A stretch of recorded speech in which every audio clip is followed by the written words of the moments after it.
Gawa 2:1-4.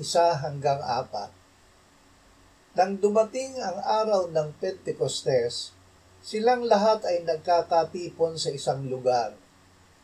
Biglang dumating mula sa langit ang isang ugong na gaya ng isang humahagibis na hanging malakas, at pinuno nito ang buong bahay kung saan sila'y nakaupo.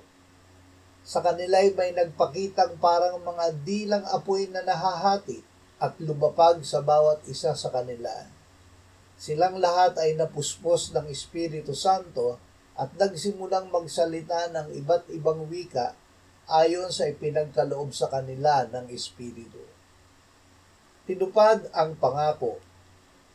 Nang ang Panginoong Hesus ay muling nabuhay at nagpakita sa kanyang mga alagad, ay sinabi niya sa kanila, "Tanggapin ninyo ang Espiritu Santo."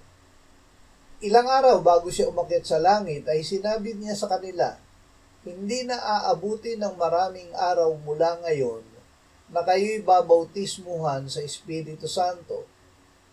Tatanggap kayo ng kapangyarihan pagbabasa inyo ng Espiritu Santo, at kayo'y magiging mga saksi ko sa Jerusalem, sa buong Judea at Samaria, at hanggang sa kaduluduluhang bahagi ng lupa.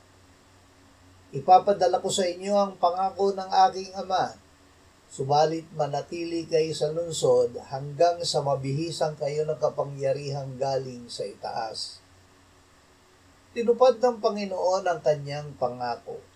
Sila ay nabautismuhan sa Espiritu Santo nang bumaba siya sa kanila noong araw ng Pentecostes.